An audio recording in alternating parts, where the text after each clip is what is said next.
అపోస్తలుడైన పౌలు గలతీయులకు రాసిన పత్రిక 6:14. Galatians chapter 6, reading all together verse 14 please. అయితే మన ప్రభువైన యేసుక్రీస్తు శిలువ యందు తప్ప మరి దేని యందును అతిశయించుట నాకు దూరమవునుగాక.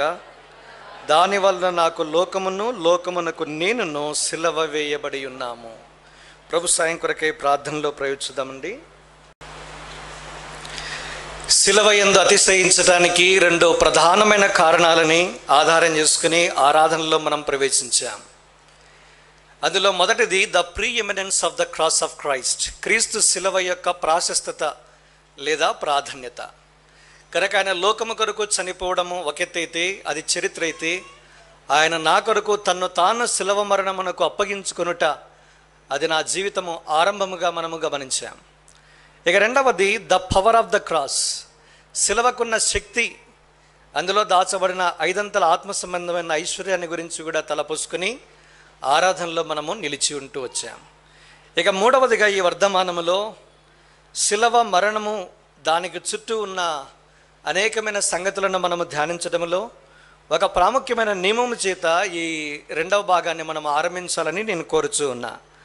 వాస్తవానికి శిలువ యందు అతిశయించాలంటే శిలువను గురించిన కొన్ని సంగతులను మనము తలపోసుకోవాలి. అందులో భాగంగా మొదటిది, శిలువ అనే మాట కృత నిబంధనలలో ఎన్ని పర్యాయములు వ్రాయబడి ఉన్నది అనేది చాలా ప్రాముఖ్యం. వాస్తవానికి మొదటిసారి ఈ మాట ఎక్కడ రాయబడింది, చివరిసారిగా ఎక్కడ రాయబడింది అనేది తెలుసుకుంటే ఆత్మ సంబంధమైన ఐశ్వర్యాన్ని కొంతవరకు మనము సంపాదించుకొనగలం. వాస్తవానికి ఈ నియమాన్ని నేను ప్రతిపాదించినది కాదు. ఆర్థర్ టి పీర్సన్ అనే ఒక గొప్ప భక్తుడు ఈ నియమాన్ని ప్రతిపాదించిన వానిగా చూస్తాను. దీన్ని ఏమంటామంటే the law of first mention, the principle of first mention అంటాం. మొదటిసారి ప్రస్తావించబడిన నియమం అంటాం. శిలువలో అతిశయించాలంటే శిలువను గురించిన ఆరంభము మనం ఎరగాలి. శిలువ అనే మాట బైబిల్లో, ముఖ్యంగా కొత్త నిబంధనలో మొదటిసారి ఎక్కడ కనిపిస్తుంది అని ఆరా తీయాలి. రెండవది, చివరిసారిగా ఈ మాట ఎక్కడ ముగించబడుతుంది అనేది కూడా ఆరా తీయాలి. వెరసి ఎన్నిసార్లు ఈ మాట రాయబడిందో దానికి ఉన్న ప్రాముఖ్యతను మనము గుర్తించడానికి మనము లెక్కించవలసిన వారంగా ఉన్నాం. వాస్తవానికి బైబిల్ టీచర్సు లేదా వాక్య పరిచారకులు మాత్రమే ఇలాంటి ఒక అలవాటును వాడుకగా కలిగి ఉంటారు. అయితే మనము శిలువను కేంద్రంగా కలిగిన వారంగా, శిలువ శరణాగతులమై శిలువలో అతిశయించాలంటే శిలువ మన జీవితంలో లోతుగా ఏం చేసిందో మనం ఆరా తీయవలసిన వారంగా ఉన్నాం. మనకందరికీ బాగా తెలుసు, మొదటిసారి మత్తయి సువార్త 10వ అధ్యాయము 38వ వచనములో శిలువ అనే మాట మొదటిసారి మనకు కనిపిస్తుంది. రెండవది హెబ్రీ పత్రిక 12వ అధ్యాయము 2-3లో శిలువను గురించిన ప్రస్తావన చివరిసారిగా అక్కడే ముగించబడినట్టుగా మనం చూస్తాం. వెరసి ఈ మధ్యకాలంలో, అంటే ఈ రెండు బిందువుల మధ్య, మత్తయి నుంచి హెబ్రీ పత్రిక ఈ మధ్యలో 26 సార్లు, 1 + 26 + 1 ఎన్నిసార్లు? వెరసి 28 సార్లు ఈ మాట వ్రాయబడినట్టుగా మనం చూస్తాం. మొదటిసారి ఈ మాట వ్రాయబడినప్పుడు మీరు గమనించాలి, నెగిటివ్ సెన్స్లో రాయబడినట్టుగా చూస్తాం. మత్తయి సువార్త 10:38 మనం ఎరుగుదాం కదా, తన శిలువనెత్తుకొని నన్ను వెంబడించని వాడు నాకు పాత్రుడు కాడు. ఎత్తుకొని వెంబడించని వాడు పాత్రుడు కాడు. నెగిటివ్ సెన్స్లో రాశారు ఈ మాట. కనుక నీవు నేను చేయాల్సింది ఏంటంటే, మొదటి ఆరాధన వర్ధమన మనం విన్నాం, యేసుక్రీస్తు ప్రభువారు మనకు బదులుగా ప్రత్యామ్నాయంగా శిలువను మోసుకుంటూ వెళ్ళాడు. శిలువ మీద యజ్ఞ బల పశువై సమస్తమైన దానికి ముగింపు పలికిన వాడిగా మనం చూస్తాం. ఇప్పుడు ఏమంటున్నాడు? ఇప్పుడు తన శిలువనెత్తుకొని నన్ను వెంబడించుము. కనుక తాను చేయనిది మనము చేయాలని ఎప్పుడు కోరుకోడు. అది దేవునికి ఉన్న గొప్ప మంచి అలవాటు. ఆయనకున్న సుగుణం ఏంటంటే, ఏం చేశాడో దాన్ని చేయమని కోరుతాడు. మీరు నన్ను మొదట ప్రేమించలేదు, నేనే మిమ్మల్ని మొదట ప్రేమించిన కనుక ఇప్పుడు మీరేం చేయాలి? ప్రేమించండి.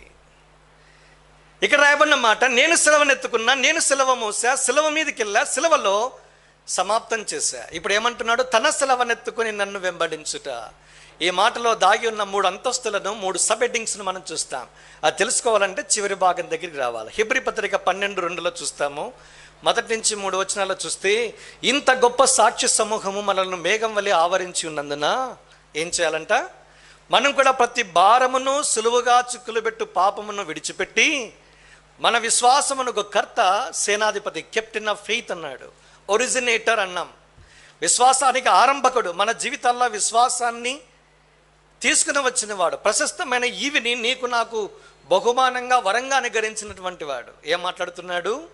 కర్తయు దానిని కొనసాగించేవాడు. విశ్వాసాన్ని కొనసాగించి యేసు వైపు చూచుచూ మన ముందుంచబడిన పందెములో ఓపికతో పరిగెత్తుదు అని చెబుతూ ఒక మాట అన్నాడు. 3 స్టేట్మెంట్స్ ఉన్నాయి. ఏమున్నాయి చూడండి. హెబ్రీ పత్రిక 12 ఆ 3 మాటలు జ్ఞాపం చేసుకుని నేను ముందుకెళ్తా. హెబ్రీ పత్రిక 12వ అధ్యాయం మధ్య భాగం చదువుతా, ఎందుకంటే సమయ హద్దుబాటును బట్టి. ఆయన తన ఎదుట ఉంచబడిన ఆనందము కొరకై అవమానమును నిర్లక్ష్య పెట్టి, మొదటిది. రెండవది, సిలువను సహించి దేవుని సింహాసనం యొక్క కుడిపార్శ్వమున ఆసీనుడై ఉన్నాడు. అవమానమును నిర్లక్ష్య పెట్టుట, సిలువను సహించుట మధ్యలో ఒక మాట ఉంది. ఏముంది? 3 మధ్య భాగము, పాపాత్ములు తనకు వ్యతిరేకముగా చేసిన తిరస్కారమంతయు ఓర్చుకొనిన. 3 సంగతులు ఉన్నాయి కనుక మొదటిది అవమానం ఉంది, 2 తిరస్కారం ఉంది. పాపాత్మలందరూ తనకు వ్యతిరేకంగా చేసిన తిరస్కారం. ఒకరు చేస్తే భరించవచ్చు, 2 చేస్తే భరించవచ్చు, 3 చేస్తే భరించవచ్చు. పాపాత్మలు అందరూ చేస్తే, పాపాత్మలు అందరూ తనకు విరోధంగా చేసిన తిరస్కారం ఓర్చుకున్నాడు. కనుక తన సిలువనెత్తుకొని వెంబడించే వారికి ఉండవలసిన సుగుణం ఏంటంటే అవమానం ఉంది, నింద ఉంది. అందుకే నిందను భరించుచు గవిని వెలపటికి వెళ్ళాలి. ఎందుకు? యేసుక్రీస్తు ప్రభువారు గవిని వెలపట సిలువ అనుభవించాడు. మనం కూడా ఆయనకు మించి అతీతులం కాదు. యజమానిక ఆయన నువ్వు ధరించుకున్న దాసులముగా యజమాని కంటే మనము గొప్పవారం కాదు. ఆయన వెళ్ళిన మార్గంలోనే మనం కూడా వెళ్ళవలసిన వారంగా ఉన్నాం. కనుక నింద భరించినప్పుడు అవమానం ఉంటుంది. అవమానాన్ని ఇక రాశాడు నిర్లక్ష్యం చేయాలి. రెండవది, పాపాత్మలందరూ తిరస్కరించాడు, ఓర్చుకున్నారు. మూడవది అన్నాడు సిలువను సహించి, ఎండ్యూర్ ద క్రాస్. తర్వాత అన్నాడు రాయబడిన దేవుని సింహాసనం యొక్క కుడిపార్శ్వమున ఆసీనుడయ్యను. Endurance then followed by enthronement. మనం కూడా పరలోకం వెళ్ళిన తర్వాత ఆయన ఏర్పాటు చేసిన సింహాసనంలో కూర్చోవాలంటే we must go through the cross. శిలవ ద్వారా మాత్రమే వెళ్ళాలి. తద్వారానే మనము సింహాసనాలు అధిష్ఠించే వారంగా ఉంటాం. అందుకే ఈ గ్రంథకర్త పౌలే అని అనేక మంది అభిప్రాయం కనుక పౌలు తెలుగులో రాశారు. తిమోతికి రాస్తూ ఒక మాట అన్నాడు, మనము సహించిన వారమైతే ఆయనతో కూడా ఏలుబడి చేసేదము. 2వ తిమోతి పత్రిక 2వ అధ్యాయం 9 తెలుగు ట్రాన్స్లేషన్ సహించుట. If you suffer we shall reign with him అనే మాట చూస్తాం. సఫరింగ్ ఆబ్లిక్ సహనం. కనుక సహించుట, సిలువలో ఏముంది? శ్రమ. దాన్ని సహించిన వారికి రానున్న దినాల్లో ఏలుబడి, అదే సింహాసనం ఉంది. కనుక యేసుక్రీస్తు ప్రభువారి యొక్క సిలువను వెంబడించుట లేదా సిలువను ఎత్తుకొని వెంబడించడంలో అవమానం ఉంది, దాన్ని నిర్లక్ష్యం చేయాలి. రెండవది ఏముంది? అందుకే ఉపేక్షించుట అనే మాట మనం చూస్తాం. పాపాత్మలందరూ తనకి విరోధంగా చేసిన తిరస్కారాన్ని ఏం చేశాడు? ఓర్చుకునుట అనే మాట చూస్తాం. ఓర్పు, ఓపిక అనేవి మన జీవితాల్లో ఉండవు. కనుక సిలువను చూసినంత వరకు నీకు నాకు ఓపిక ఉంటుంది. ఎవరైనా బాధించేవారు మన జీవితాలు అనుమతించబడితే, తల్లిదండ్రులు ఉన్నారా? రక్షించబడ్డాము. తల్లిదండ్రులు బాధించే వాళ్ళు కొంతమంది ఉంటారు. వైవాహిక జీవితంలో బాధించే అత్తమాతలు ఉండొచ్చు, లేదా భర్త లేదా భార్యనే బాధించే బాధితురాలుగా ఉండొచ్చు. Endure the cross. సిలువను చూసినంత వరకు ఓపిక వస్తుంది. పనిచేసే స్థలాల్లో బహుశా మనకి విరోధంగా తలపెట్టే వ్యక్తులను బట్టి, బహుశా మనకున్న తిరస్కారాన్ని బట్టి మనకేముంటుంది? ఓపిక ఉండదు. దాన్ని చూస్తే, సిలువను చూస్తే ఓర్పు, ఓరిమి అది తన్నుకొచ్చేదిగా మనం చూస్తాం. ఇక మూడోది అంటాడు సిలువను సహించి. సిలువను సహించుట అన్న మాట వెలక శ్రమను సహించుట. తర్వాత ఏముంది? ఎంథ్రోన్మెంట్. తర్వాత మనం సింహాసనాసీనులమై ఉండి ఏలుబడి చేసే వారంగా ఉంటాం. ఈ రెండింటి బిందువుల మధ్య సిలువ నీకు నాకు జ్ఞాపం చేసేదంటే అవమానం ఉంది, తిరస్కారం ఉంది, సహనము లేదా సిలువ ద్వారా కలిగే శ్రమ, నింద ఇవన్నీ ఉన్నాయి. వీటన్నిటిని కూడా మనం ఏం చేయాలి? ఓర్చుకుంటూ సాగిపోతే నీ కొరకు నా కొరకు దాచబడిన ఏముంది? సిద్ధపరచబడిన సింహాసనం ఉంది. అందుకేంటే ఆయన అనేకుల రక్షణ కొరకు దేవుడు యేసుక్రీస్తు ప్రభువారిని శ్రమల గుండా తీసుకువెళ్ళాడు. తర్వాత సింహాసనం మీద కూర్చుండబెట్టినట్టుగా చూస్తాం. కనుక భూలోకమందు సిలువ లేకుండా సింహాసనము లేదు. కనుక సిలువ ద్వారానే నేను పయనించాలనేది, అలాగే సాగిపోవాలని ఒక ఏర్పాటును చేశాడు. ఇదే ఏర్పాటులో దేవుడు సాగిపోవాలని ఈ సిలువ ద్వారా నీకు నాకు బోధ తిరిగి దేవుడు అనుగ్రహిస్తూ ఉన్నాడు.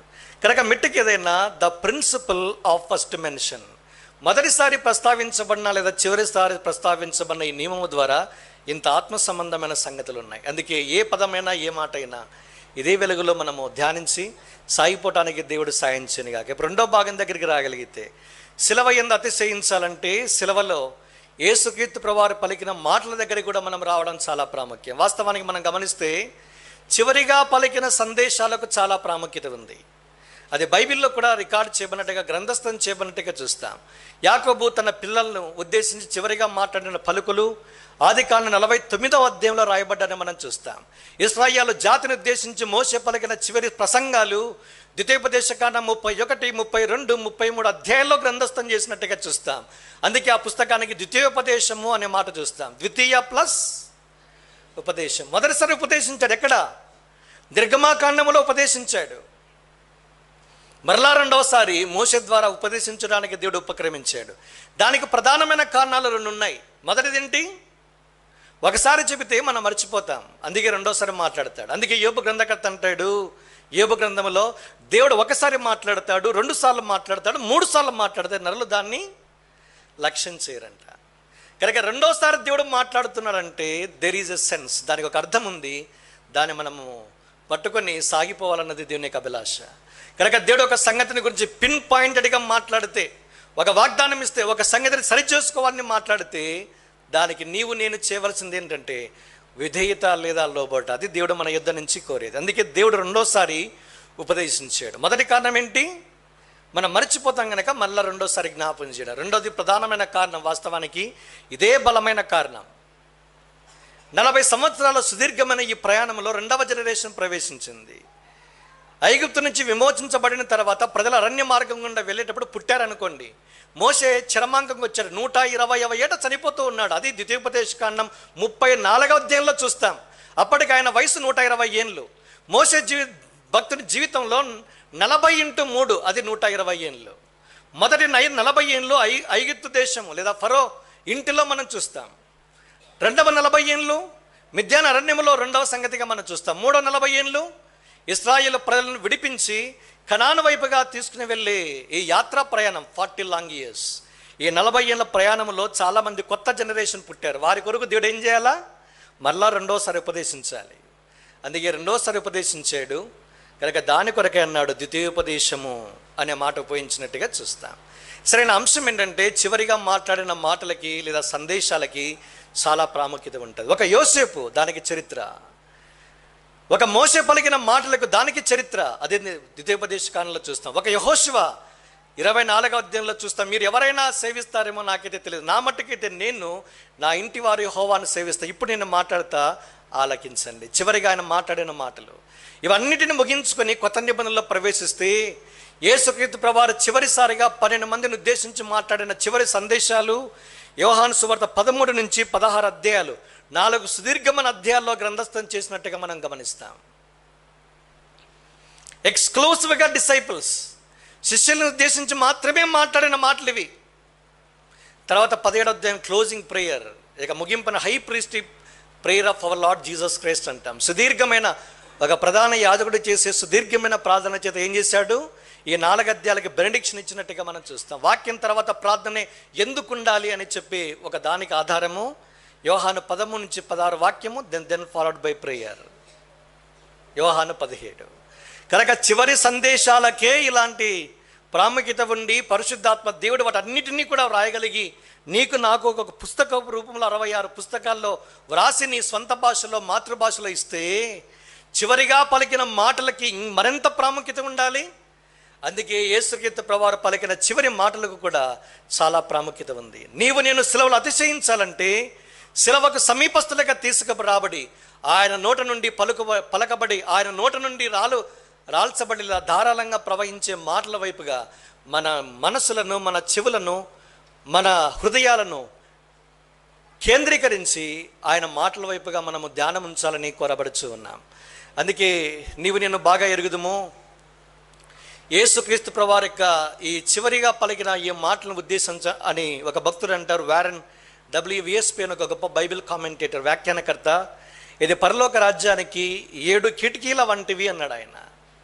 యేసుక్రీస్తు ప్రభువారు పలికిన శిలువ మీద 7 మాటలు ఏంటంట? పరలోక రాజ్యానికి 7 కిటికీలంట. ఆ కిటికీల గుండా తొంగి చూస్తే పరలోకపు ఏర్పాటు, ప్రణాళిక సమస్తము పరిపూర్ణంగా అర్థమవుతుందంట. అందుకే నీవు కూడా నేను కూడా ఆ కిటికీల గుండా తొంగి చూచి పరసంబంధమైన ఆత్మ సంబంధమైన ఏర్పాటును ప్రణాళికలు ఎరగటానికి దేవుడు మనకందరికీ సహాయించునుగాక. కనుక నీవు నేను ఆత్మ సంబంధమైన జాగ్రఫీలోనికి ఎంటర్ కావాలి. జాగ్రఫీ టాపిక్, జాగ్రఫీ లెసన్ ఇది.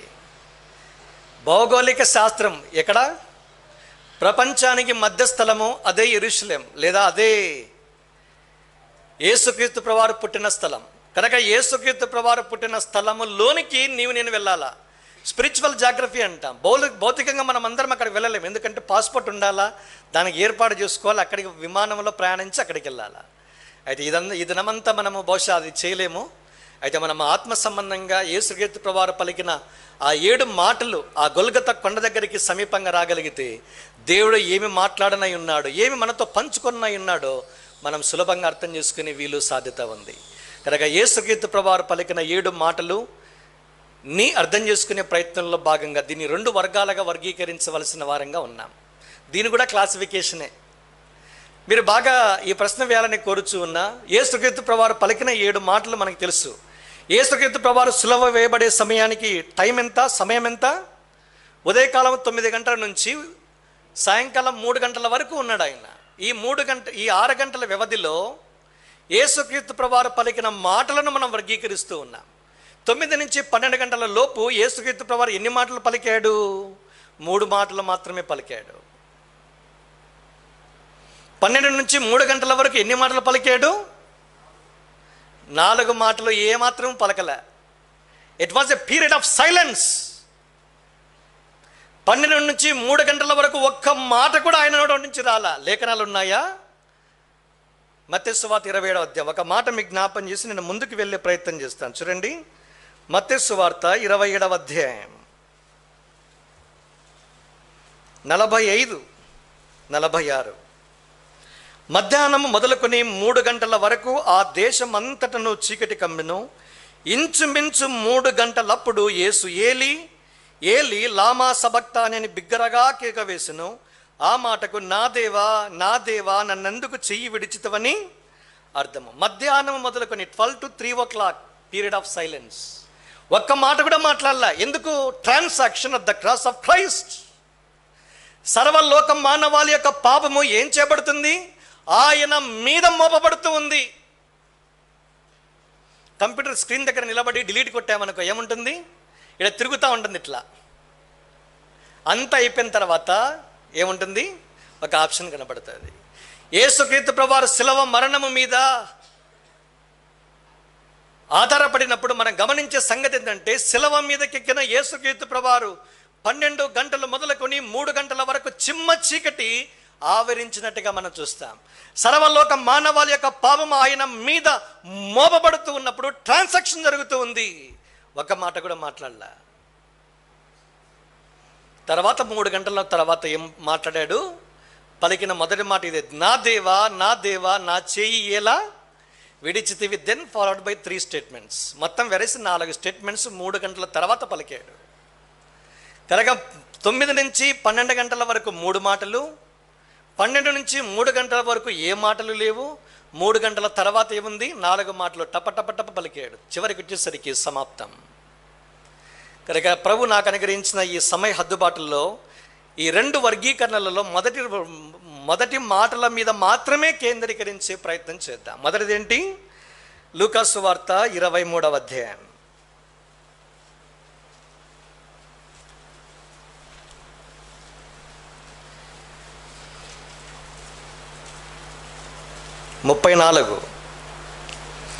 Luke Gospel chapter 23 and reading all together verse 34 please. యేసు, తండ్రి వీరేమి చేయుచున్నారో వీరెరగరు గనక వీరిని క్షమించమని చెప్పెను. వారు ఆయన వస్త్రములు పంచుకొనుటకై చీట్లు వేసిరి. ఈ 2వ వర్ధమానములో ముఖ్య అంశం ఏంటంటే పీపుల్ అట్ ద క్రాస్. శిలువ దగ్గర ఉన్న ప్రజలను గురించి మనము ధ్యానించవలసిన వారంగా ఉన్నాం. అది నా అంతస్తు, నా భాగం అదే. మొదటిదేంటి? The preeminence. 2వది ద పవర్. 3వది the people at the cross. కనుక ఈ 2వ భాగము చివరిది ఒకటే. యేసుక్రీస్తు ప్రభువారి యొక్క శిలువ యొద్ద కేంద్రీకరించబడిన లేదా సమకూర్చబడిన జనాంగాన్ని ఉద్దేశించి మనము ధ్యానించవలసిన వారంగా ఉన్నాం. కనుక 9 నుంచి 12 గంటల వరకు ఉన్న ఈ వృత్తాంతంలో రాయబడిన ఈ మధ్య జరిగినటువంటి సందర్భంలో ఒక మాట ఏంటది? తండ్రి, వీరేమి చేయుచున్నారో వీరెరగరు గనుక వీరిని క్షమించుమని చెప్పాను. ఏ మాట ఇది? ఏ జ్ఞాపం చేస్తుంది? ఇట్స్ ఎ ప్రేయర్, ప్రార్థన. యేసుక్రీస్తు ప్రభువారి యొక్క శిలువ యేసుక్రీస్తు ప్రభువారు పలికిన మాటలలో మొదటి మాట దేని జ్ఞాపం చేస్తుంది? ప్రార్థన. నాకు ఆశ్చర్యం అనిపిస్తుంది, యేసుక్రీస్తు ప్రభువారి యొక్క జీవితము లేదా పరిచర్య ఎలాగో ఆరంభించబడింది? మత్తయి సువార్త చూడండి, ఆ మాట 3వ అధ్యాయం, లేకుంటే లూకా సువార్త 3వ అధ్యాయము 21. సమయం లేదు కనుక. ప్రజలందరూ బాప్తిస్మం పొందినప్పుడు యేసు కూడా బాప్తిస్మము పొంది ప్రార్థన చేయుచుండగా ఆకాశము తెరవబడి.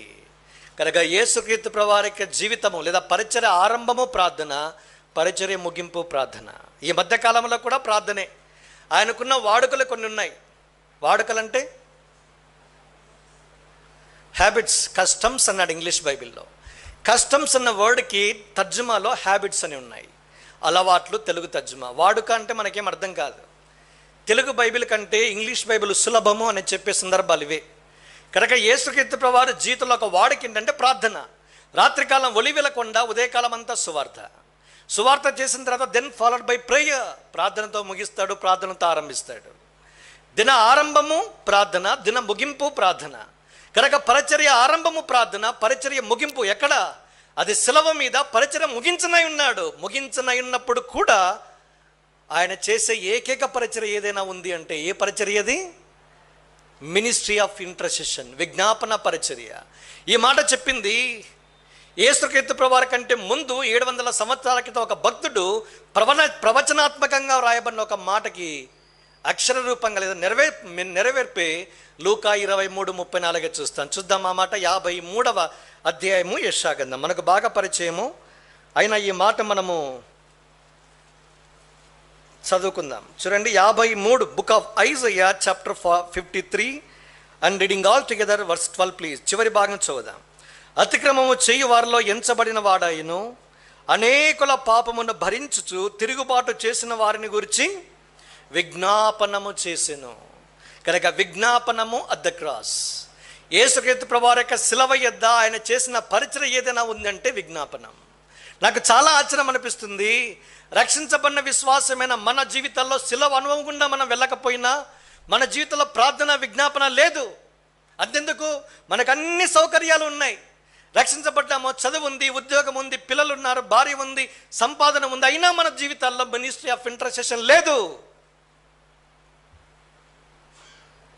అయితే కింద నుంచి మాట్లాడుతున్న మాటలు, తండ్రి వీరేమి చేస్తున్నారు వీరెరగరు, కింద నుంచి గోల కేకలు వేస్తూ ఉన్నారు. చిత్రహింసలకు గురైన దేహం ఒకవైపు ఉంది. వ్యవసాయ భూమి నాగలి చేత దున్నితే ఎలా ఉంటుందో అలా దున్నబడిన దేహం. ఆయన దేహము యావత్తు రక్తసిక్తం. ఆయనను చూచి అపేక్షించినట్లుగా ఆయనలో స్వరూపమైనను సొగసైనను ఎంత మాత్రమో కనిపించదు. అందుకే ఒకనొక గ్రంథకర్త, ఒక హిస్టారికల్ పర్సనల్ ఒక మాట అన్నాడు, 2 దొంగల మధ్య యేసుక్రీస్తు ప్రభువారు ఒకవేళ శిలువ వేయబడి ఉండకపోతే ఆయన చూచి యేసుని ఎవరు గుర్తుపట్టలేరంట. గుర్తుపట్టలేనంతగా నలగొట్టబడ్డాడు, గాయపరచబడ్డాడు, సమాధాన శిక్షణ తానే అనుభవించాడు, సులభము లేనివాడిగా, సొగసు లేనివాడిగా చేయబడ్డాడు. ఆయన చూచి దగ్గరగా చూచి అతను నాకు కావాలి అని కోరుకొనలేనంతగా ఆయన ఏం చేయబడ్డాడు? ముఖము వికారముగా చేయబడినట్టుగా మనం చూస్తాం. ఇలాగూ శిలువ మరణం పొందుతూ ఉండి ఏం మాట్లాడుతున్నాడు? తండ్రి వీరేమి చేస్తున్నారో వీరెరగక వీరిని క్షమించుడు. What a classical prayer. కనుక ప్రార్థన తన జీవితంలో ఆరంభము, పరిచర్య ఆరంభము ప్రార్థన, పరిచర్య యావత్తు ప్రార్థన, పరిచర్య ముగింపు సమాప్తం అనే కేక వేయడానికంటే ముందు పలికిన మొదటి మాట కూడా ప్రార్థనే, విజ్ఞాపనే. మరి మన జీవితంలో విజ్ఞాపన పరిచర్య ఉందా? ఈ దినాల్లో కనీసము 5 ప్రాముఖ్యమైన సంగతుల కొరకు దేవుడు వెతుకుతూ ఉన్నాడు. అందులో మొదటిది ఏంటంటే, మనం ఇప్పుడే చూసాం ఆరాధనలో, లూకా సువార్త 19:10 వెలుగులో ఏం చూసాము? నశించిన దానిని వెదకి. సాలంతవరకే. ఏం వెతుకుతూ ఉన్నాడు? సీకింగ్ ఫర్ ద లాస్ట్, నశించిన వారి కొరకు వెతుకుచూ ఉన్నాడు. రెండవ దేని వెతుకుచూ ఉన్నాడు? మనం ప్రతిసారి మనం ఎరుగుతాం. యోహాను సువార్త 22, 23, 24 ఏమన్నాడు? దేవుడు ఆత్మ గనక ఆయన ఆరాధించేవారు అట్టివారే కావాలని తండ్రి కోరుచున్నాడు అన్న మాట దగ్గర వెతుకుచున్నాడు ట్రాన్స్లేషన్ ఇంగ్లీష్లో డైరెక్ట్గా రాశాడు.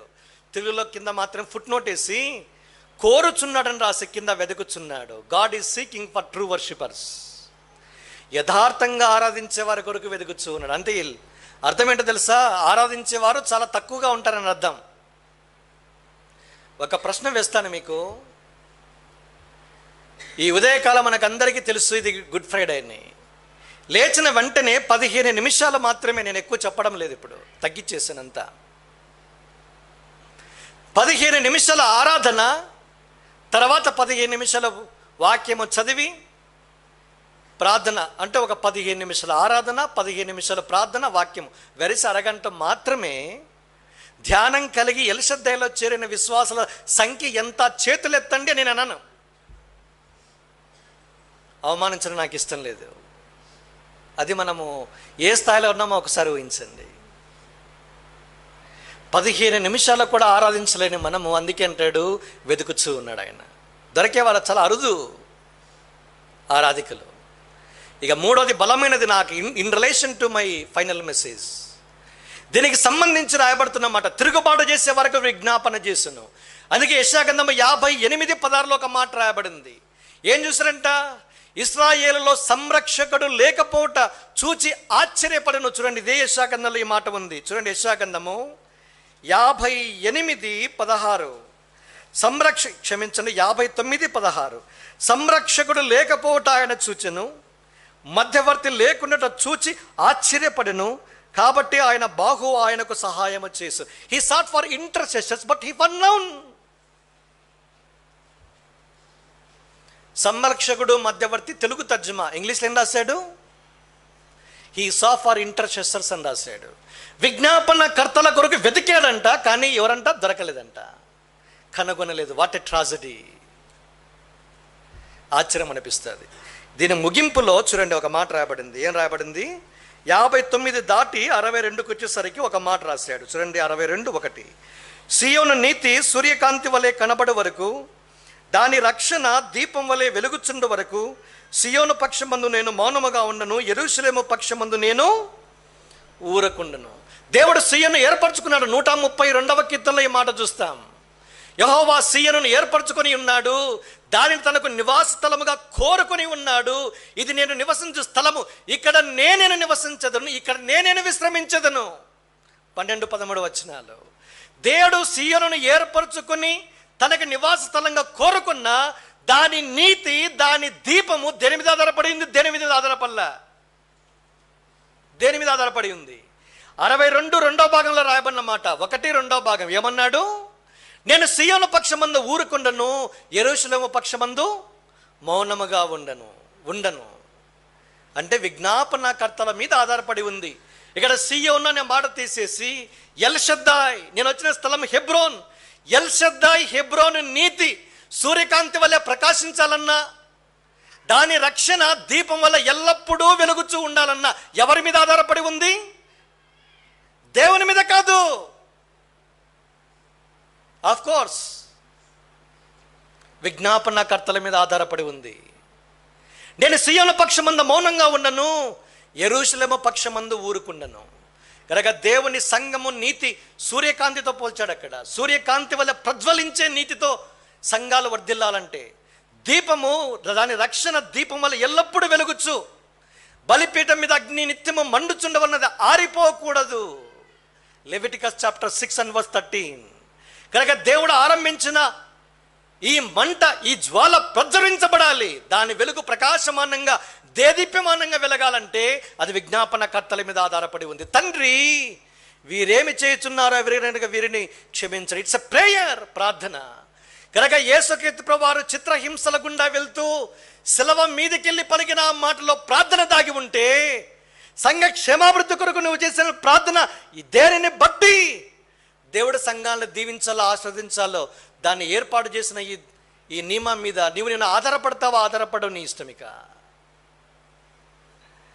కనుక మొదటి మాట దేని జ్ఞాపం చేస్తుంది? ప్రేయర్. కనుక ప్రార్థన జ్ఞాపం చేస్తుంది. యేసుక్రీస్తు ప్రభువారి యొక్క పరిచర్య ఆరంభము ప్రార్థన, పరిచర్య ముగింపు ప్రార్థన. మనం ఎంత ఎక్కువగా ప్రార్థన చేయాలో ఈ మాట నీకు నాకు జ్ఞాపం చేస్తుంది. తిరుగుబాటు చేసే వారి కొరకు విజ్ఞాపన చేయడం చేస్తామా? కింద నుంచి పాపాత్ములందరూ తిరస్కారం, తిరుగుబాటు చేస్తూ ఉంటే ఏమనాలా? అందుకే రమ్యంగా రాశాడు అపోస్తలుడైన పేతురు. మొదటి పేతురు 2వ అధ్యాయం 20 నుంచి 22 వరకు రాశాడు. ఏం మాట్లాడుతున్నాడు ఆయన? ఆయన దూషింపక ఆయన శ్రమ పెట్టబడియు బెదిరింపక న్యాయముగా తీర్పు తీర్చు దేవునికి తన్ను తాను అప్పగించుకునే మాట మనం చూస్తాం. కింద నుంచి తిరస్కారం ఉంది, తిరుగుబాటు ఉంది. వరే నువ్వు సిలువ వేయబడ్డావు, నువ్వు రక్షకుడు అంటున్నావు కదా, రాజు అంటున్నావు కదా, నిన్ను నీవే రక్షించుకో. సిలువ మీద నుంచి కిందికి దిగి నిన్ను నీవే రక్షించుకో. హేళన, అవమానంతో కూడిన, తిరస్కారంతో కూడిన మాటలు పలుకుతూ ఉంటే, బాధిస్తూ ఉంటే, దూషిస్తూ ఉంటే యేసుక్రీస్తు ప్రభువారు ఏం చేయొచ్చు? 2 చేయొచ్చు. దూషణకు ప్రతిదూషణ చేయొచ్చు. చేశాడా? చేయలే. విజ్ఞాపన చేశాడు. శ్రమ పెట్టబడుతున్నప్పుడు ఏం చేయాలా? బెదిరించాలా? చేశాడా? చేయలే. శ్రమ పెడితే బెదిరింపు వస్తుంది. సామాన్యంగా మీకు చెప్పాలంటే, వైద్య విద్యార్థిగా ఉన్నప్పుడు ఒక హెడ్ క్వార్టర్స్లో పోస్టింగ్స్ ఉంటాయి. మెడికల్ డిపార్ట్మెంట్లో పనిచేసే ప్రతి స్టూడెంట్కి 2nd ఇయర్ నుంచి ఫైనల్ ఇయర్ వరకు ఉంటాయి. సర్జరీ డిపార్ట్మెంట్ వేసినప్పుడు ఒకసారి ఒక వ్యక్తి వచ్చాడు. అక్కడికి కాలికి ఒక ఇనుప చువ్వ గుచ్చబడింది. దానికి సరైన ట్రీట్మెంట్ తీసుకోలే, దాని లోపలికి చొరబడింది. అది సరైన ట్రీట్మెంట్ తీసుకునకపోగా ఏమైందంటే అదంతా మొత్తం అంతా చీము పట్టింది, మొత్తం అంతా చుట్టూ చేరిపోయింది. కొంచెం ఉంది, 2-3 రోజులు ఇంకా ఆలస్యం చేసి కొద్ది ఇంత అయిపోయింది.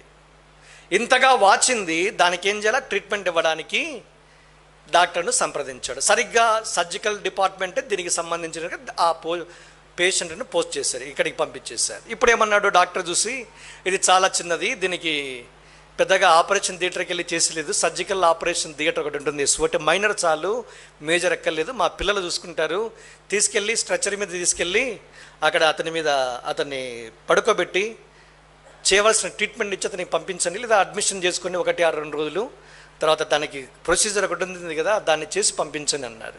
కనుక అందరూ స్టూడెంట్స్ కదా, తీసుకెళ్లారు, బల్ల మీద స్ట్రెచర్ మీద పెట్టారు. ఇప్పుడు కాళ్ళను చేతులను పట్టుకున్నారు. ఎందుకు? అప్పటికే చీమ పట్టి విపరీతమైన బాధపడుతూ ఉన్నాడు. ఇక అతని మీద తెంపు పెట్టాలి, సర్జికల్ బ్లేడ్ పెట్టి కోస్తే విపరీతమైన బాధ ఉంటుంది, ఒక్కసారిగా చీమ బయటకు వస్తుంది. కనుక ఈ పొరపాటున ఒకవేళ కాలు గుంజుకోవడం అటో ఇటో చేస్తున్నా, ఒక చోట కోయాల్సింది ఇంకొక చోట తెగిపోతే దానికి మళ్ళీ వేరే ప్రొసీజర్స్ ఉంటాయి. కనుక డాక్టర్ల మీద ఇప్పుడే నేరారోపణ లేదా నిందలు మోపే పరిస్థితులు ఎక్కువగా ఉన్నాయి. కనుక వెంటనే అన్నారు కదా, అందరూ మీరు చేతులు కాళ్ళు పట్టుకుని అని చెప్పి కాటు పెట్టాడు. ఇట్లా సర్జికల్ బ్లేడ్తో కాలు పెడితే విపరీతమైన నొప్పి తాలుకోలేక ఈ రోగి అంటున్నాడు, ఒరే డాక్టర్ని ఎంతో చూస్తాను రా అని అంటున్నాడు. బాధ శ్రమలో ఏముంది? నీ ఎంత చూస్తానరా అంటే ఏంటది? బెదిరించడం. రోగికి డాక్టర్ మేలు చేస్తున్నాడా, కీడు చేస్తున్నాడా? మేలు చేసే వైద్యునికి ఎదురయ్యే మాటలేంటి? బెదిరింపు. కనుక శ్రమ బాధల గుండా వెళ్తున్నప్పుడు అతని నోటి నుంచి వచ్చే మాటలు బెదిరింపు, బ్లాక్మెయిలింగ్ ఉండాలి. ఏం మాట్లాడాలి? ఒరే అమాయకుల్లారా, నన్ను వేసేది శిలవ మీదకి వెళ్ళి తీసుకెళ్ళి నన్ను ఇప్పటికీ కొరడా దెబ్బల చేత నా దేహం వీపు దున్నేశారు, నన్ను శిలవ మీదకి ఎక్కించారు, నా వస్త్రాన్ని పంచుకున్నారు, నా ముఖం మీద వస్త్రం వేసి పిడిగుద్దులు గుద్దారు, నా గడ్డపు వెంటకలు పెరికారు, నా మీద ఉమ్మి వేశారు. అయితే నేను శిలవ మీద ఉండేది కేవలం 6 గంటలు మాత్రమే. తర్వాత 3 దినాలు తీసుకెళ్లి సమాధిలో ఉంచితే ఆదివారం లేస్తా. 3 దినాల తర్వాత లేస్తే ఏం చేస్తా? నేను ఆదివారం లేచిన వెంటనే నువ్వున్న స్థలానికి వస్తాను, నువ్వున్న వీధికి వస్తాను, నువ్వున్న ఇంటికి వస్తా, అప్పుడు చూపిస్తాను నా తడాక. ఖబర్దార్. అది బెదిరించడం అంటే. దూషణకు ప్రతిదూషణ లేదు, దట్స్ క్రాస్. అది శిలవ అంటే. యేసుక్రీస్తు ప్రభువారి యొక్క శిలవ శరణాగతులమైన ప్రజలు మన యొద్ద నుంచి దేవుడు కోరి ఇదే. దూషణకు ప్రతిదూషణ చేసే వ్యక్తి శిలవకు చాలా దూరంగా ఉన్నాడు. దూషించితే మనం ఒక మాట పడమే, నారక చీరేస్తామే, నానా హంగామా చేసే మనము శిలవనెత్తుకొని వెంబడించి ఆ బృందములో సాగిపోతూ ఉన్నామా? అవమానాన్ని నిర్లక్ష్యపెట్టడము, పాపాత్మలంతా తనకు వ్యతిరేకంగా చేసిన తిరస్కారము ఓర్చుకోవడము, సిలువను సహించడం. ఇదే సిలువ నీకు నాకు జ్ఞాపం చేసేది. శ్రమ పెట్టబడుతూ ఉంటే బెదిరించడంలా, న్యాయముగా తీర్పు తీర్చే దేవునికి తను అప్పగించుకుని ప్రార్థన. తిరుగుబాటు చేసే వారి కొరకు విజ్ఞాపన చేస్తాడు. చేయగలమా? అది సిలువకు సమీపస్తులుగా రావడం అంటే. కనుక విజ్ఞాపన చేసేవారంగా, బాధించేవారున్నా ప్రార్థించడం, అవమానించేవారున్నా ప్రార్థించడం, తిరస్కరించేవారున్న వారి కొరకు విజ్ఞాపన చేయడం, కాదు లేదు అని అవమానపరిచిన, తులనాడిన వారి కొరకు విజ్ఞాపన చేయడం, అదే సిలువ. దానికి సమీపంగా రాగలిగితే నీవు కూడా సిలువను ఎత్తుకొని వెంబడించే బృందంలో మనం కూడా పాలుభాగస్తులం అవుతాం. ఉండగలమా? కనుక దేవుడు మన యుద్ధ నుంచి కోరేది ఏంటంటే, సిలువకు సమీపస్తులుగా నువ్వు చేయబడితే ప్రార్థన, విజ్ఞాపన పరిచర్య. ఇది నాన్న యేసుక్రీస్తు ప్రభువారు చేసే ఏకైక పరిచర్య. సిలువ మీద కావచ్చు, పరలోకంలో కూడా కావచ్చు. అంటాడు, ఆయన పరలోక రాజ్యంలో తన యుద్ధకు వచ్చువారి పక్షంగా విజ్ఞాపన చేటుకు నిరంతరము జీవించుచున్న ప్రధాన యాజకుడు. సిలువ మీదకి వెళ్ళిన తర్వాత కూడా ప్రార్థన. సిలువ మీద దిగి పునరుద్ధాండై తిరిగి లేచి దేవుని కుడిపార్శ్వంలోకి హెచ్చించబడిన తర్వాత సైతము చేసే ఏకైక పరిచర్య మినిస్ట్రీ ఆఫ్ ఇంటర్సెషన్. సిలువ మీదకి వెళ్ళే శ్రమ లేకుండా ఉన్న మనము చేయగలిగిన పరిచర్య కూడా ఇదే. ఏమాత్రము భూమి మీద ఇలాంటి శ్రమలు లేని మనమే నెమ్మదిగా నింపాదిగా సాగిపోతే ఈ పరిచర్య చేసేవారు ఎవరు? యేసుక్రీస్తు ప్రభువారి యొక్క చేతులతో ఐక్యపరచబడిన వారి చేతుల చేయి వేసి సిలువ మీద చేసిన విజ్ఞాపన పరిచర్య నేను కూడా కొనసాగిస్తా ఉన్నా. సిలువకు సమీపస్థంగా తీసుకొని నీ కొరకు, నీ ప్రజల కొరకు విజ్ఞాపన చేస్తా, నీ సంఘము కొరకు విజ్ఞాపన చేస్తా. తద్వారా దేవుని సంఘపు నీతి సూర్యకాంతి వల్లే ప్రకాశించేంత వరకు నేను ఊరుకున్నాను. దాని దీపము ప్రజ్వలించేంత వరకు నేను ఊరుకున్నాను. Make a decision for ministry of intercession. అది సిలువకు సమీపస్తుగా రాగలిగితే మనం తీసుకునబోయే ఒక నిర్ణయాత్మకమైన లేదా సంచలనాత్మకమైన విప్లవాత్మకమైన ఒక తీర్మానం. అది విజ్ఞాపన పరిచర్య. తండ్రి, వీరేమి చేయుచున్నారో వీరిని క్షమించుము. కనుక మొదటి మాట, పార్ట్ 1, 7 మాటలలో మొదటి భాగానికి సంబంధించిన మొదటి మాటలో మనకు కనిపించింది ఏంటంటే అదొక ప్రార్థన. తండ్రి, వీరేమి చేయుచున్నారో వీరిని క్షమించడం. కనుక యేసుక్రీస్తు ప్రభువారి యొక్క విజ్ఞాపన ప్రార్థనలో దాగినది ఏంటంటే క్షమాపణ. సర్వలోక మానవాళి యొక్క పాపాన్ని భరిస్తూ విజ్ఞాపన చేస్తూ తిరుగుబాటు చేసే వారి కొరకు 2 చేతులు చాచి ఈ సాయంకాలం లేదా ఈ మధ్యాహ్న కాలం కూడా నిన్ను ప్రేమతో ఆహ్వానిస్తూ నీకు విశ్రాంతి నెమ్మదిని కలగ చేయటానికి, ఇదిగో ఇది నాన్న ఆత్మ సంబంధమైన సిలువ ఎద్దుకు నువ్వు రాగలిగితే, ఇది నాన్న జాగ్రాఫికల్ క్రాస్, మనం పరలోక పాలస్తీనా దగ్గరికి రాగలిగితే దేవుడు నీతో నాతో మాట్లాడుతున్నమాట. ఈ పాప క్షమాపణ ఆ ప్రార్థన విజ్ఞాపనలో నుంచి నీకు నాకు ధారాళంగా అనుగ్రహించబడుతూ ఉంది. నీ పాపానికి క్షమాపణ ఒక యేసుక్రీస్తు ప్రభువారి యొక్క సిలువ దగ్గర మాత్రమే ఉంది. నీ అవమానము, పాపము ద్వారా కలిగిన అవమానము దొర్లించబడే ఏకైక స్థలము అది యేసుక్రీస్తు ప్రభువారి యొక్క సిలువ మాత్రమే. ఆయన విజ్ఞాపన చేశాడు, నీ తిరుగుబాటు, నీ అవిధేయత సమస్తమును ఆయనే. సిలువ దగ్గర ఒక పరిష్కారాన్ని చూపిస్తున్న 2 చేతులు చాచి అవిధేయులను నీ కొరకు, తిరుగుబాటు చేసి నీ కొరకు విజ్ఞాపన చేస్తూ నీకు పాపక్షమాపణ ఇవ్వాలని కోరుచూ ఉన్నాడు. ఎవరికి పాపక్షమాపణ? ఎవరికి నెమ్మది లేకుండా పాపము, దోషము, అతిక్రమము ఏలబడి చేస్తూ అలాగే కొనసాగిపోయే వారి యొక్క జీవితాల్లో నెమ్మది ఉండదు, సుఖం ఉండదు, సంతోషం ఉండదు, పాపక్షమాపణ అంతకన్నా ఉండదు. అలాంటి వారి కొరకే దేవుడు చేసిన గొప్ప ఏర్పాటు యేసుక్రీస్తు ప్రభువారి యొక్క సిలువ అన్నవి. ఈ సిలువ దగ్గరికి రాగలిగితే క్షమాపణ ఉచితం. దాని కొరకు దేవుడు చెల్లించిన క్రయధనము ఎంతో గొప్పది. కనుక పాపక్షమాపణ ఉచితమే, కానీ దాని కొరకు చెల్లించిన క్రయము చాలా గొప్పది. కనుక దేవుడు ఇది నీ కొరకు నా కొరకు సిద్ధపరిచిన ఈ పాప క్షమాపణను దేవుడు యేసుక్రీస్తులో ఉచితంగా అనుగ్రహిస్తూ ఉన్నప్పుడు నువ్వు ఎంత కాలము ఈ పాపక్షమాపణ పొందకుండా సిలువకు వెలపట అలాగే ఉంటావు. యేసుక్రీస్తు ప్రభువారి యొక్క సిలువకు వెలపట, రక్తానికి వెలపట, నిబంధనకు వెలపట, సంఘానికి వెలపట, కృపాయుగానికి వెలపట, పునరుద్ధానికి వెలపట ఎంత కాలం ఉంటావు? అయితే దేవుడు తన 2 చేతులు చాచి, రా, ప్రయాసపడి భారం మోసుకొని వచ్చిన సమస్త జనులు నా యొద్దకు రండి, నేను మీకు విశ్రాంతి, సంతోషము, నెమ్మది, పాపక్షమాపణను కలగజేస్తా. ఇలాంటి రక్షకుడు సిలువ మీద పలికే ఆ మాటల ద్వారా కలిగి పాపక్షమాపణ అందుకొని ఎల్షద్దాయిలో నుంచి సంతోషంగా పాపక్షమాపణ ద్వారా కలిగే ఆనందముతో నువ్వు తిరిగి వెళ్ళాలన్నది దేవుని యొక్క అభిలాష, అభిష్టం. తన ముందుంచబడిన ఆనందము కొరకై సిలువ మరణము, అవమానాన్ని నిర్లక్ష్య పెట్టాడు, తిరస్కారాన్ని ఓర్చుకున్నాడు, సిలువను సహించాడు. ఈ ప్రభువు ఇది నన్ను నిన్ను బ్రతిమలాడుతూ ఉన్నాడు, వద్దు, ఇంతకాలం బ్రతికిడ్చావు, ఇక చాలు. ఒక తీర్మానం చేసుకొని సాగిపోవటానికి దేవుడు నీకు నాకు కృప చూపించునుగాక. రెండో మాట దగ్గరికి రాగలుగుదాం. ఏంటి రెండో మాట? పార్ట్ 2లో రెండో మాట ఏంటది? మత్తయి సువార్త 27వ అధ్యాయం. నేను 2 మాటల మీద మాత్రమే కేంద్రీకరించి ఈ మాటలు మీకు పరిచయం చేసి ముగించే ప్రయత్నం చేస్తా. ఎందుకంటే మొదటి 3 మాటల్లో మొదటి మాట, రెండో భాగంలో మొదటి మాట ఏంటి? మత్తయి సువార్త 27వ అధ్యాయం. మీరు గమనించాలి ఈ మాట. మత్తయి సువార్త 27:46. ఇంచుమించు 3 గంటలప్పుడు యేసు ఏలీ ఏలీ లామా సబక్తాని అని బిగ్గరగా కేక వేసెను. ఆ మాటకు నా దేవా నా దేవా నన్నెందుకు చెయ్యి విడిచితవని అర్థము. ఈ మాట పలికే సమయానికి ఉన్న వ్యక్తుల గురించి మనం ధ్యానించాలి. అందుకే నన్ను మీకు జ్ఞాపం చేశాను, పీపుల్ అట్ ద క్రాస్. శిలువ యొద్ద ఉన్న ప్రజలను 2 వర్గాలుగా వర్గీకరించాలి ఇప్పుడు మనం. ఒక వర్గం ఏంటి? అది పాత నిబంధనలో రాయబడిన ఆ మాట, ఈ ప్రవచనం ఎక్కడ రాయబడిందో ఆ మాట దగ్గర ఫోకస్ చేయడం. రెండవది ఏంటి? కొత్త నిబంధనలో ఉన్న మాట దగ్గరికి వెళ్ళడం. మొదట నేను పాత నిబంధన ఎంచుకుని 22వ కీర్తన దగ్గరికి మనం వెళ్దాం. ఎందుకంటే ఈ మాట రాయబడిన స్థలం అదే. ఏంటది? 22వ కీర్తన. చూద్దాం ఈ మాట. 22వ కీర్తన. చాలా వేగంగా వెళ్తాను, త్వరగా ముగించే ప్రయత్నం చేస్తాను. 22వ కీర్తన మొదటి వచనం. నా దేవా నా దేవా నీవు నన్నేల విడనాడితివి, నన్ను రక్షింపక నా ఆర్తధ్వని వినక నీవేల దూరముగానున్నావు. 22వ కీర్తన దావీదు రాశాడు. ఈ కీర్తన రాసే సమయానికి 1000 సంవత్సరాలు అయ్యింది. అంటే యేసుక్రీస్తు ప్రభువారు పుట్టకడానికంటే ముందు 1000 ఏళ్ళు, 3000 లాంగ్ ఇయర్స్, 3000 సుదీర్ఘ సంవత్సరాల క్రితము వ్రాయబడిన మాట 2000 సంవత్సరాల క్రితము అక్షరానుసారంగా శిలువ యొద్ద అది పరిపూర్ణం చేయబడినట్టుగా, ఆ ప్రవచనం నెరవేర్చబడినట్టుగా మనం గమనిస్తాం. 22, 23, 24 కీర్తనలు, ఈ 3 కీర్తనలు దావీదు రాశాడు. ఈ 3 కీర్తనల సారాంశం ఒకటి కాదు, 3 సంగతులు మనం చూస్తాం.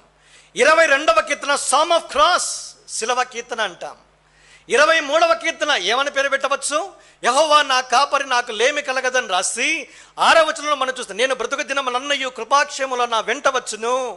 తర్వాత అంటాడు రెండో భాగంలో ఏం మాట్లాడతాడు? నేను చిరకాలము యెహోవా మందిరములో నివసింపగోరుదును. నా కాపరి మొదటి వచనము, దెన్ ఫాలోడ్ బై లాస్ట్ వచనము దేవుని యొక్క మందిరం. సామ్ ఆఫ్ ద చర్చ్, సంఘానికి సంబంధించినటువంటి కీర్తన ఇది. 3వ కీర్తన ఏంటి? 24వ కీర్తన. ఏం రాశాడు అందులో? గుమ్మములారా మీ తలలో పైకెత్తుకుని, పురాతనమైన తలుపులారా మీ తలుపులు తెరుచుకోండి, మహిమ గల దేవుడు లోనికి ప్రవేశించినట్లు పురాతనమైన గుమ్మములారా మీ తలలో పైకెత్తుకుని. ఎవరేమో మహిమ గల ఈ దేవుడు, యుద్ధ శౌర్యం కలిగిన దేవుడు, బల శౌర్యం గల దేవుడు, మహిమ గల రాజు, ఆయనే సైన్యములకు అధిపతిగా యెహోవా. The coming of Christ, psalm of coming లేదా సామ్ ఆఫ్ క్రౌన్. ఎంత రమ్యంగా రాశాడో చూడండి. మనం ఆరాధన వర్ధమానంలో ఏ 3 భాగాలు ఉన్నాయో అదే 3 భాగాలు ఈ 3 కీర్తనలో మనం చూస్తాం.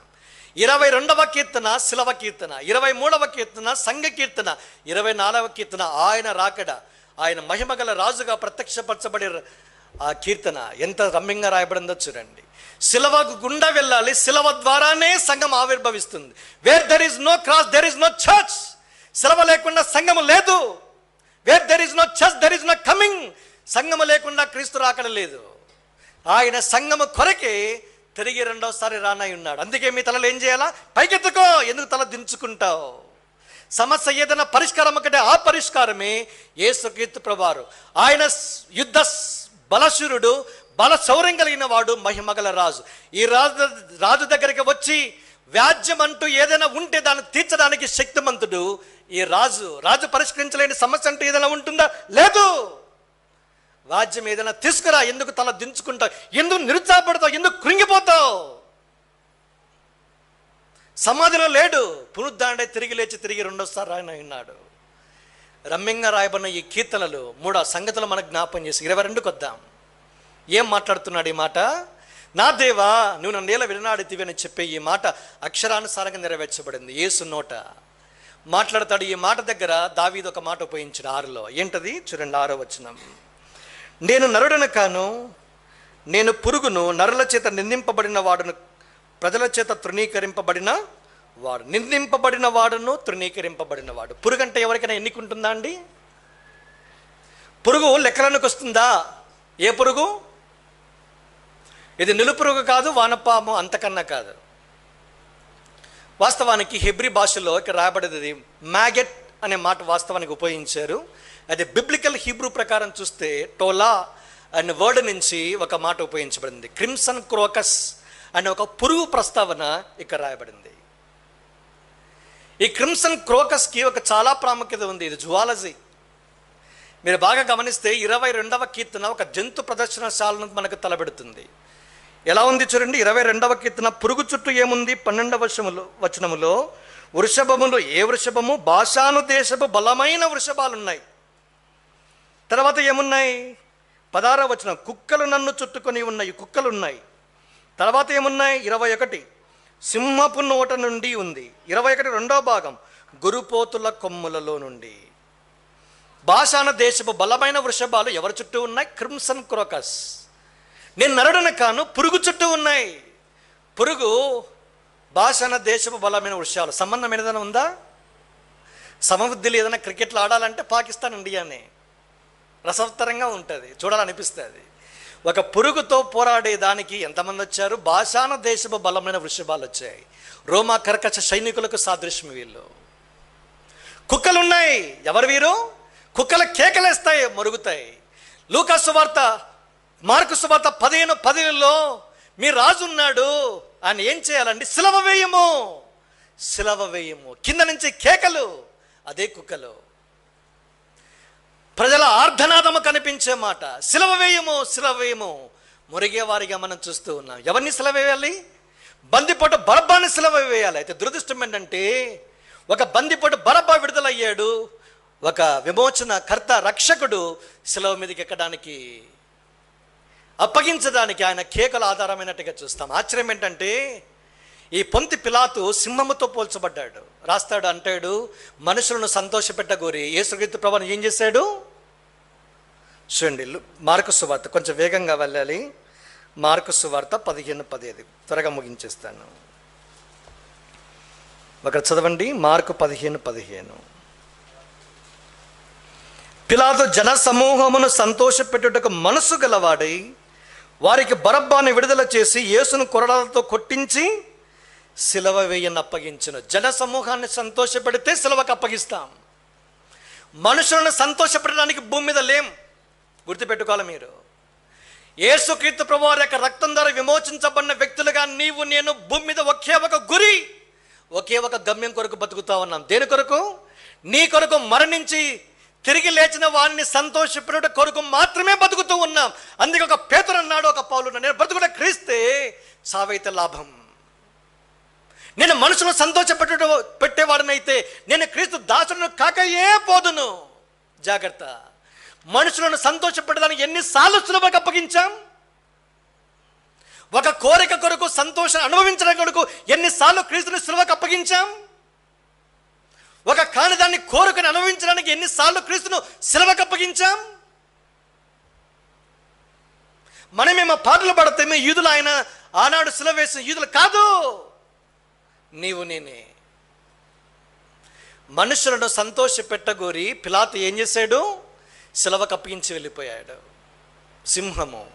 4వది చివరిగా మనం చూస్తే యూనికాన్, గురుపోతు కొమ్ము. గురుపోతుకి ఎన్ని కొమ్ములు ఉంటాయి? ఒకటి కొమ్ము ఉంటుంది. యేసుక్రీస్తు ప్రభువారి యొక్క బల్లెపు పోటు ఆయన గుర్చబడింది, నీళ్లు రక్తము కాచబడినట్టుగా చూస్తాం. దానికి మెడిసిన్ చాలా సంగతులు ఉన్నాయి. అయితే ఆ భాగం దగ్గరికి వెళ్ళను, ఒకటి మాత్రమే జ్ఞాపం చేస్తున్నా. కనుక ఆయన పొడవబడ్డాడు. ఆయన నీ కొరకు నా కొరకు ఏమీ దాచుకొని చెప్పడానికి సాదృశ్యంగా సమస్తము నీ కొరకు నా కొరకు దారిపోయబడ్డాడు. యేసుక్రీస్తు ప్రభువారి యొక్క సిలువ యొద్ద రోమా కర్కశ సైనికులు ఉన్నారు. సిలువ వేయము, సిలువ వేయమని కేకలు వేసి కుక్కలు లాంటి ప్రజలు ఉన్నారు.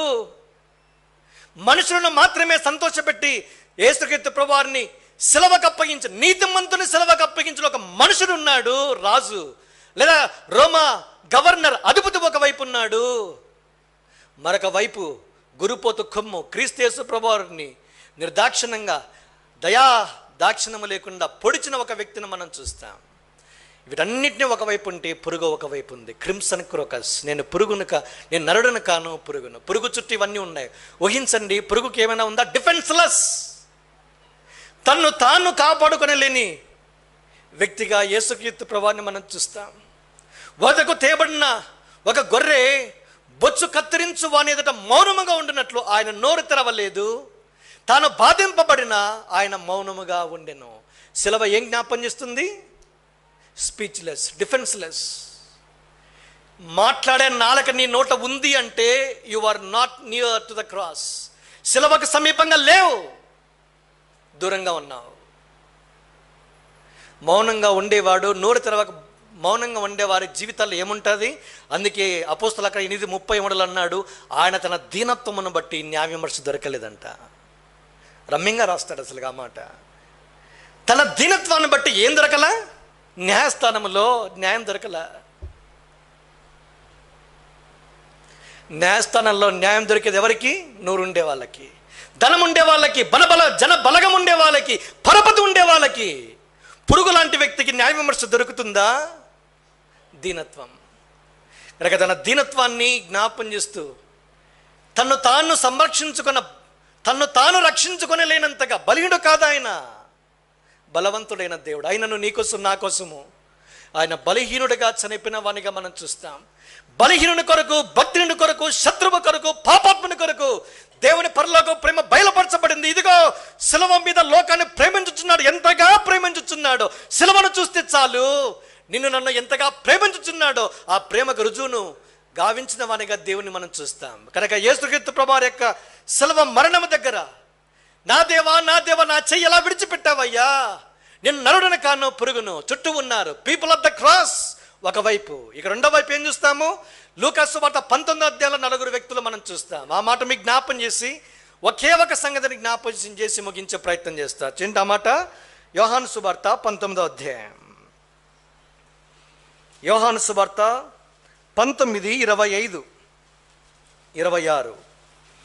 ఆయన తల్లియు ఆయన తల్లి సహోదరియు క్లోపా భార్య అయిన మరియయు మగ్దలేనే మరియయు యేసు శిలువ యొద్ద నిలుచుండిరి. యేసు తన తల్లియు తాను ప్రేమించిన శిష్యుడును దగ్గర నిలుచుండుట చూచి, పీపుల్ ఆఫ్ ద క్రాస్. ఇది ఒకవైపు, అది ఒకవైపు 22వ కీర్తన, ఇది మరొక వైపు యోహాను సువార్త 19 న్యూ టెస్టమెంట్. ఎంతమంది ఉన్నారు? యేసుక్రీస్తు ప్రభువారి యొక్క శిలువ యొద్ద నిలిచిన వారు 5 మంది. 12 మంది అపోస్తలుల్లో ఒక్కడే ఒకడు మిగిల్చబడ్డాడు. యేసుక్రీస్తు ప్రభువారు వాక్యోపదేశం చేస్తే, అద్భుతాలు సూచక్రియలు చేస్తే తండోపతండాలుగా 4వ అధ్యాయం మత్తయి ముగింపులో ఏం చూస్తాము? బహు జన సమూహములు వెంబడించాయి. 5 మొదటి అధ్యాయం జన సమూహం వెంబడించింది. ఆయన పెంచి ఆయన ద్వారా పోషించబడిన వాళ్ళు లెక్కలేని మంది. అయితే శిలువ దగ్గరకు రాగలిగితే 12 మంది అపోస్తలుల్లో కూడా ఒక్కడే మిగిల్చబడ్డాడు. 12:1 ratio, 11:1. Identification with the cross of Christ, లేదా identification with the sufferings of Christ. యేసుక్రీస్తు ప్రభువారి యొక్క శిలువతో ఐక్యపరచబడ్డ చాలా ప్రాముఖ్యం. అద్భుతాలు చూసి చవి చూసేవారు, వెంబడించేవారు, స్వస్థతల కొరకు వెంబడించేవారు కోకలలో. అయితే యేసుక్రీస్తు ప్రభువారి యొక్క శిలువ దగ్గరకు రాగలిగితే మైనారిటీ. 4:1 రేషియో. స్త్రీలు పురుషుల సంఖ్య ఎంత? నిష్పత్తి 4:1. 4 సహోదరులు ఉంటే ఒక్క మనుషుడు మాత్రమే ఉన్నాడు. యేసు తల్లి మరియమ్మ, ఆయన సహోదరి సలోమి, పేరు రాయల. 3 క్లోపా భార్య అయిన మరియా, 4 మగ్దలేన మరియా. 4 స్త్రీలు, తర్వాత ఒక మనుషుడు, ఆయన ప్రేమించిన శిష్యుడు. ఆయన రొమ్మున ఆనుకుని నిన్నవారు మాత్రమే, ఆయన ప్రేమించేవారు మాత్రమే శిలువ యొద్ద తమ్మును తాము ఐక్యపరుచుకుంటారు. అందుకే పౌలు అంటాడు, ఆయనను ఎరుగుని, I may know him, I may know the power of resurrection, I may know the sufferings of Christ. ఆయనను ఎరుగు నిమిత్తము, ఆయన పునరుద్ధాన బలమును ఎరుగు నిమిత్తము, ఆయన శ్రమలలో పాలివాడు నగుట ఎట్టిదో ఎరుగు నిమిత్తము. Identification with the sufferings of Christ. అది దేవుడు ఈ దినాన నీతో నాకు జ్ఞాపం చేసే మాట. దినాలు గడుస్తూ ఉన్నాయి, క్రీస్తు రాకడికి శ్రమలకు సంబంధం ఉంది. నిలబడగలమా? ప్రగల్భాలు పలికిన వాడు, దమ్మములు పలికిన వాడు పరార్ కనిపించలా. ఒక మనుషుడున్నాడు, యవనస్తుడు, చిన్నవాడు, యేసు ప్రేమకు నోచుకున్నవాడు, ఆయన రొమ్మున ఆనుకుని ఉండడానికి హెచ్చించబడినవాడు ఏం చేశాడు? నిలిచి ఉండడాన్ని మనం గమనిస్తూ ఉన్నాం. కనుక శ్రమ అనుభవములు ఐక్యపరచబడ్డ చాలా అరుదు. అదే నీవు నేను సిలువకు సమీపస్థలుగా రాగలిగితే దేవుడు నీకు నాకు ఉపదేశించేది. ఆయన శ్రమల్లో ఐక్యపరచబడి ఇష్టపడతామో ఒక మోషే, అది పాత నిబంధన. ఐగుప్తు యొక్క ధన భోగము కంటే ఇశ్రాయేలు ప్రజలతో శ్రమ అనుభవించడం మేలని ఎంచి ఏం చేశాడు? ఐగుప్తు యొక్క ఫరో కుమార్తె యొక్క కుమారుడు అనిపించుకోవడానికి ఇష్టపడలేదంట. Identification with the sufferings of Christ. క్రీస్తు విషయమైన నింద, క్రీస్తు విషయమైన శ్రమతో ఐక్యపరచబడ్డాడు. నిందే చాలు, శ్రమే చాలు. ఎందుకు తెలుసా? తనకు ముందుంచబడిన ప్రతిఫలము కొరకు ఆయన దృష్టించిన వానిగా మనం చూస్తాం. భూలోకమందు సుఖమొద్దు. యేసు నమ్మితే ఉద్యోగం కావాలా, యేసు నమ్మితే ప్రమోషన్ కావాలా, యేసు నమ్మితే సీటు కావాలా, యేసు నమ్మితే రోగం పోవాలా, యేసు నమ్మితే జాగా కావాలా, యేసు నమ్మితే సమస్తము కావాలా. భూలోకమందు సంతోషించాలా, చచ్చిపోయిన తర్వాత నరకానికి వెళ్ళాలా. అనేకమైన శ్రమను అనుభవించుచు పరలోక రాజ్యంలో ప్రవేశించాలి. 14:23 అపోస్తలుల కార్యములు ఉందా? గుండె రాయి చేసుకునే వ్యక్తులు కావాలా? అదే సిలువ నీకు నాకు జ్ఞాపం చేసేది. భూలోకమందు నింద, అవమానము, తృణీకారము, తిరస్కారము, శ్రమ అనుభవించచ్చు ఉన్నా, అందుకే అంటాడు అప్పగించాడు బాధ్యత. తన కుమారుడు తన ఏర్పరచుకున్న శిష్యుని ఉద్దేశించి, అమ్మా ఇదిగో నీ కుమారుడు, చూసుకో, రెస్పాన్సిబిలిటీ, బాధ్యత, పరిచర్య. శ్రమలు, బాధలు, నిందలు, అవమానము, తృణీకారములతో ఐక్యపరచబడే వారికే పరిచర్య బాధ్యత ఉంటుంది. గమనించాలా. క్లాసికల్గా వచ్చి కూర్చొని పోయే వారికి పరిచర్య లేదు, బాధ్యత అంతకన్నా లేదు.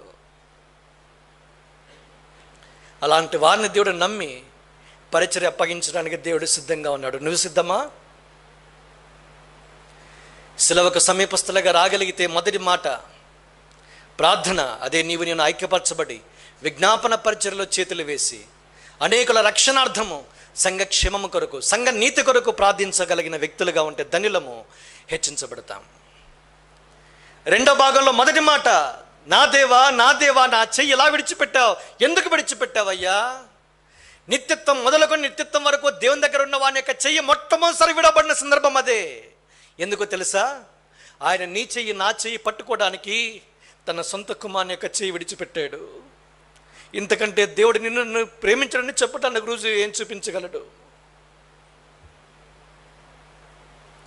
తన సొంత కుమారుడు, ప్రేమ కుమారుడు, జనితైక కుమారుడు, అద్వితీయ కుమారుడు, ఒకే ఒక కుమారుడు, తండ్రి రమ్మను ఆనుకొని ఉన్న కుమారుడు, నిత్యత్వం మొదలుకొని నిత్యత్వం వరకు ఉన్న కుమారుని యొక్క చెయ్యి విడిచిపెట్టాడు. కేక వేశాడు, దేవా నా చెయ్యిలా ఎందుకు విడిచిపెట్టావయ్యా? ఆక్రందన. సృష్టి కూడా చూడలేకపోయింది. లెట్ దెర్ బి లైట్, వెలుగు కలుగునుగా కానీ పలికిన దేవుడు సూర్య చంద్ర నక్షత్రాలను నిర్మించిన వాడు సూర్యుడు చూడలేకపోయాడు. తన మహత్తగల మాటతో ప్రపంచాలు నిర్మించిన ఈ ప్రపంచంలో ఒక భూమి బద్దలైపోయింది, సహించలేకపోయింది. సమాధులు తెరవబడ్డాయి, దేవాలయపు తెర చిరిగిపోయింది. మానవాతీతమైన సంగతులు ఆవిర్భవించాయి. యేసు నీ చెయ్యి నా చెయ్యి, తండ్రి నీ చెయ్యి నా చెయ్యి పట్టుకోవడానికి తన సొంత కుమారుని చెయ్యి విడిచిపెట్టాడు. ఇంతగా ప్రేమించిన ప్రభువును, ఈ దిన నిన్ను ప్రేమించడానికి సిద్ధంగా ఉన్న ఈ ప్రభువును నీ రక్షకునిగా, నీ ప్రభుగా స్వీకరించి సంతోషంగా వెళ్ళటానికి అడ్డంకులు ఏమైనా ఉన్నాయా? నీ కొరకు యావత్తు మరణాన్ని అనుభవించిన వాడు, ఐగుప్తు అవమానాన్ని భరించిన వాడు, నిన్ను విడిపించి నీకు స్వాతంత్రం ఇచ్చి విమోచించి తన సొత్తుగా స్వాస్థ్యంగా చేసుకోవాలనుకున్నవాడు, రెండు చేతులు చాచి నేటికి అందుబాటులో ఉన్న ఈ ప్రభువు, నీ మధ్య ప్రత్యక్షపరచబడిన ఈ ప్రభును స్వీకరించే గుండె మనసు నీకు ఉందా? నువ్వు ధన్యుడవు. రానున్న లోకంలో నీకు ఏలుబడి ఉంది. తీర్మానం అనేదే. రండి ప్రార్థన చేసుకుంటాం. ఒకే ఒక నిమిషము వాక్యపు వెలుగులో మన వ్యక్తిగత జీవితాన్ని పరీక్షించుకుందాం. ఎల్షద్దై ప్రార్థన మందిరంలో చేరి వచ్చిన నా సహోదరి సహోదరుడా, యవన సహోదరి యవన సహోదరుడా, ఎంతకాలము సిలువకు వెలపడ పాప క్షమాపణ లేకుండా అలాగే జీవితాన్ని వెళ్ళబుస్తావు. నీ తిరుగుబాటు కొరకు విజ్ఞాపన చేసి నీకు పాప క్షమాపణ ఇవ్వటానికి సిలువ మీద ఎత్తబడిన ప్రభువు, గాయపరచబడినవాడు, నల్లగొట్టబడినవాడు, బాధింపబడినవాడు, స్వరూపమైన సొగసైన లేనివాడుగా చేయబడినవాడు రెండు చేతుల చాచి నీకు పాపక్షమాపణ ఈవిగా బహుమానంగా ఇవ్వటానికి సిద్ధంగా ఉన్నాడు. నీ తీర్మానం ఉందా?